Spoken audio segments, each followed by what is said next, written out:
down. So we're just at the hotel in Brizzy. Oh, righto.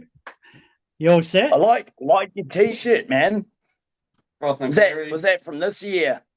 That was from this year, just end of January, which was fucking Yeah, insane. awesome. Yeah, well, actually, funny enough, our sound guy, Belgian that we've got doing sound, he was over there doing snot. Oh yeah, yeah, yeah. Yeah, so I was yeah, he does our sound as well. yeah, excellent. I had a photo pass for all the Froth and Furies that I've been to, and Snot was pretty wild, let me tell you. Yeah, man. And there was a period there where I was the only photographer in the pit because it was crazy. You were running between stages and all that, and it was yeah, it was pretty wild. It was pretty wild. Yeah, man. Well, Seven, who was drumming for them, he's a real good friend of ours as well. Been trying to catch Excellent. up with him every chance we get. Yeah. Hey, now you guys have been on the road quite a bit recently. I was looking at some pretty extensive tour dates that you did with Avatar. Yeah, man. It That was was, that was a long tour. You had a lot of oh dates yeah. late last year, and then you've been at it again this year. That was pretty full on. Tell us about that. I mean, honestly, I think the general consensus has been it's been one of the best tours we've ever done. Yeah. Mm, Just in terms of, getting along with the crew and the way the shows have been going, as well as, just the kind of, I guess, inter-band relationships. It's not always normal for all the bands to get on so well. And it was really strange actually doing that last show and knowing that we weren't going to be playing any more shows with the guys. mm. Because like by the end of it, we really felt like that, it was almost our life. Yeah, well, you with a Um, tour like that, you'd be living in each other's pockets for quite a while. So you've yeah, got to yeah. get Well, along, don't and you? and you end up being like this by the end of the tour as well. Yeah, yeah. All So yeah, this. it's going to be a Yeah, one of the fun two, time. but I think we're very lucky that like well, all the bands were, everyone got along super well. It all just felt like hanging out with your mates back home. Yeah. Right.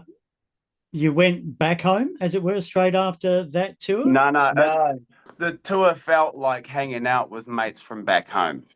Yeah, but did If you that when makes the sense. yes, Nah, nah. exactly. So we went straight from Europe and we've come straight to Brisbane now.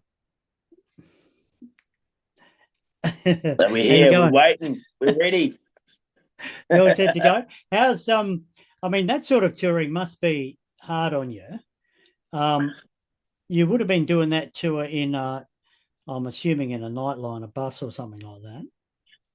Not Not quite. quite a nightliner. Yeah, it's a oh One of these god, band bus how do you things they're describe calling it? these? Yeah, Yeah, basically a small truck slash yeah, yeah, van. 9 bunks, and there's six of us in there. Pretty cramped. But it's you get to sleep on the road, which is better than you get on a lot of tours. yeah. But yeah, it's definitely a life, man. And coming off of it, like I love living out of a suitcase. Like I get back home and the way my clothes get back into my drawers is as I wear them and wash them, they come out of the suitcase and back into the drawer. Yeah, yeah. No, no, I hear you. When my wife and I went overseas a number of years ago, we were only overseas a month and we only did, I don't know, 4 or 5 flights or whatever. But Mm. I'm not used to living out of a suitcase. So I said to her, like so many times, how do these bands do it? Living out of a suitcase. But some people are, you know, in the life, some people aren't. I obviously wasn't. But Anthrax is a pretty good tour to get on. Tell us about how that Oh came yeah. about. Well, I mean, we've toured with Anthrax before.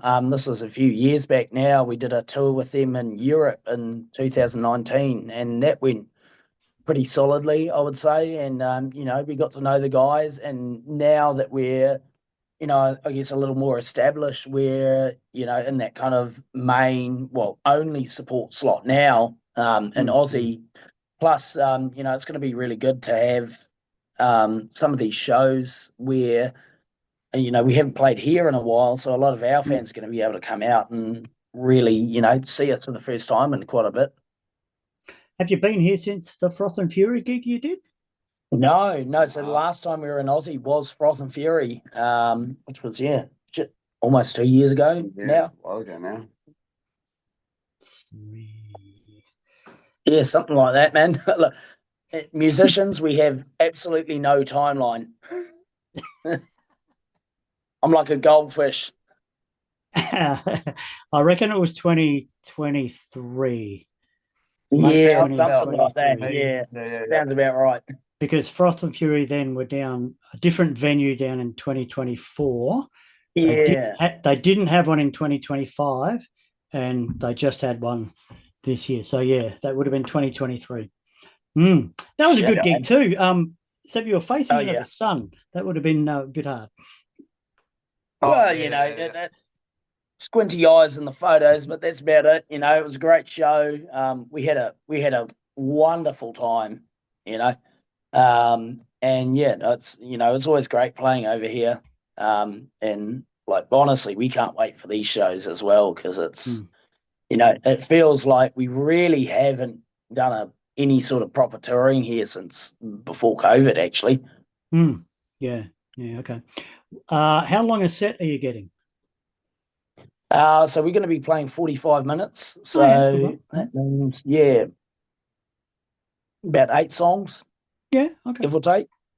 It's a good little set for people wanting to come out and watch us, as well as, obviously Anthrax. They're going to be playing I would imagine, a fairly decent set, being a headline show. Now, I've seen Anthrax a couple of times, and like I got to confess, I was never back in the day fully into Anthrax, like some of my friends were. But whenever I've seen them, they've always put on just a hell of a show. Yeah. Like a really good show that really they know how to use the stage. They know how to fill the stage. They know how to get people in. So that's one thing that's always impressed me about them. Just backtracking a bit, what would have been your favourite gig that you've played so far? That's a hard question, man. Yeah, I can't pick favourites. It was meant to be hard.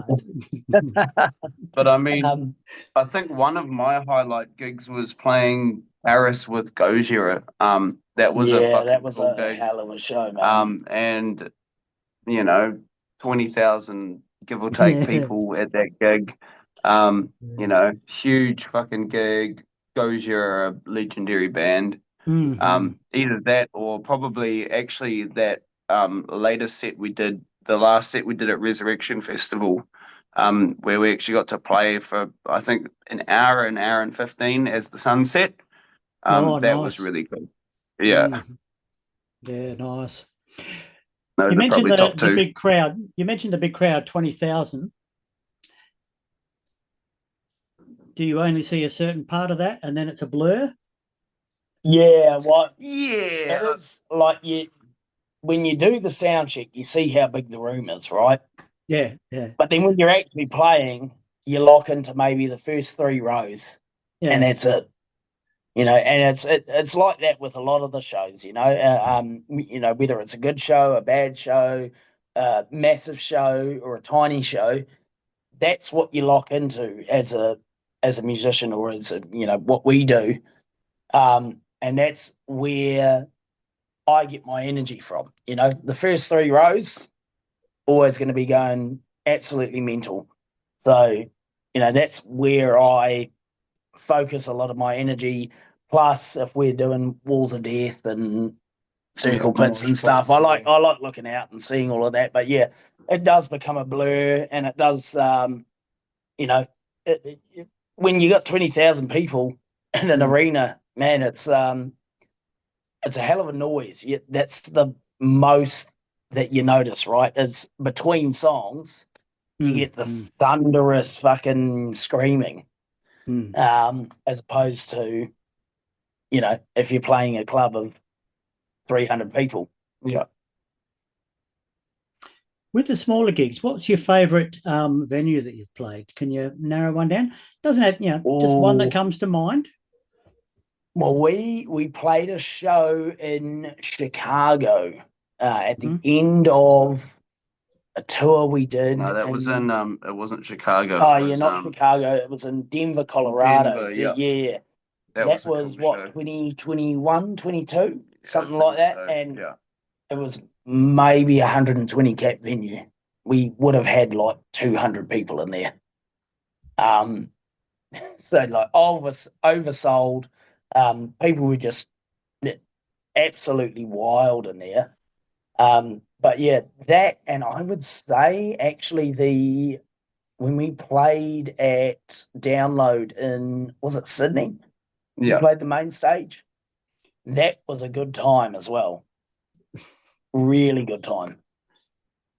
Yeah, excellent. You mentioned Denver. You played Red Rocks yet? No, I haven't done definitely want to. We've been to a gig at Red Rocks, but haven't ever played it. Yeah, okay. That'll be another bucket list thing for you to check off. Yeah, definitely. Yeah, I'd say it's on the list, trust me. Right, recordings. When's the next one? Ooh, is it too early, or have you got something sorted already? You're working on shit in the background? So I mean, currently, I think we're gonna finish this tour up, and then I think the idea is we're gonna get straight back to New Zealand, get working on shit. And we've got a few things in the pipeline. But yeah, it's very focused on next album, what we're going to be doing in the future. Obviously, we haven't done a headline tour globally for this album yet, so that's going to be somewhere in the works. But side by side, I think we're going to be working on everything all at once. Yeah. As you do when you're a muso with a day job. Yeah, which you probably don't have much time for. No, I never enough time. I'm thankful I've got a good boss. Yeah. With overseas, how's the exposure of the band, the level of how much you're getting out there, how much people are knowing your name? How are you going with that? I'd say it's pretty good actually in Europe, especially after we toured with Gojira. Especially places like France. Gojira being a French band, we've got a pretty big following there now. But yeah, I mean, we've been touring since 2018. Popping up on the festivals and doing headline shows and support shows. So we're definitely getting there. And we're hoping next time we do a headline run overseas, it's going to be a substantial amount bigger than what we have been doing. Like looking at, I guess, the crowd responses from this last tour we just did with Avatar. There's definitely a good audience for us in most places in Europe and the US. So it'll be really interesting to see next headline run. Kind of what we're able to pull. Good. I'll be rooting for you. I mean, I don't know when the interview's going out, but obviously, we got to. Oh, it'll be like here. It'll probably be out tomorrow, mate. Tomorrow, so yeah. Monday, which will be tomorrow. So Monday, we're playing at Fortitude Music Hall in Brisbane, and then better pull up the other dates here. Where's my phone? Wednesdays here in Adelaide. Yeah, Wednesdays in Adelaide. There we go. Thursdays in Melbourne. Saturday in Sydney. So you get a couple of days off here and there to relax. So good. Look at that, mate. You know more than us. Yeah. I've got another screen here. Yeah. Well, we're playing these Aussie shows with Anthrax, so obviously, it's going to be a very thrash heavy lineup. So, any of you Aussie fans that love the thrash, get out there. And I'll cut yeah. this little part out of the interview because it's actually a little bit embarrassing. But with Anthrax having that song Caught in a Mosh, I'm not a mosher, right? I just don't do it. Yeah. The last time they played, I actually got caught in the mosh. Phenomenal. At Anthrax. And I was trying to get out, and I was it was a fucking washing machine, right? And some young lad, in his 20s or whatever, stuck his hand out for me to grab and pull me out. I'm fucking too old for that. Yeah. Well, funnily enough, since we started touring, I've had a rule for quite a long time now that I don't go moshing while I'm on tour. And that was after seeing Cataclysm at Metal Days. And they don't do a wall of death. They do like a ring of death, where it's like a circle pit that opens up and everyone just runs to the middle. And I nearly broke my neck. About 2 seconds before everything fucking hit, went head first into the oncoming traffic. Oh, fuck. And I was like, yep, no, that's me, done.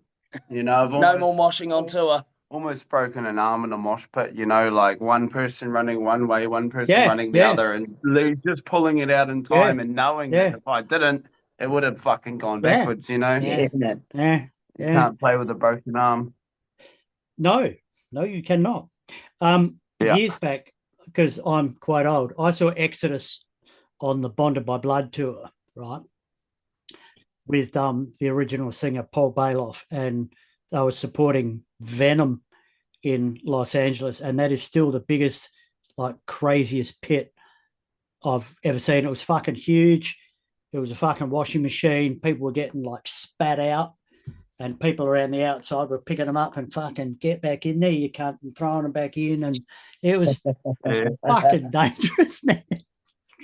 Well, I got to say, I think some of the most brutal kind of mosh pit stories we've had from our shows have been from Australia. We had a guy break his ankle in one of our mosh pits and then continue watching the entire show from the side of the stage. And break it to the point where it was he couldn't walk. He was 4 times the size that it should be. And we were like, mate, you should go to hospital. He's like, nah, fucking. It was good. Go hard or go home, eh? Yeah. Indeed. We're just about to the end of my time slot here, guys. Can I get you to do something for me for the interview screenshot? Because what we do is we put the horns up like this. Come on. Excellent. Like that. Right. Excellent. Hey, guys, thanks so much for having a chat to us. Look forward to seeing you on tour very soon this week with Anthrax. Awesome, mate. Bring it on. Yeah, we'll see you there, man.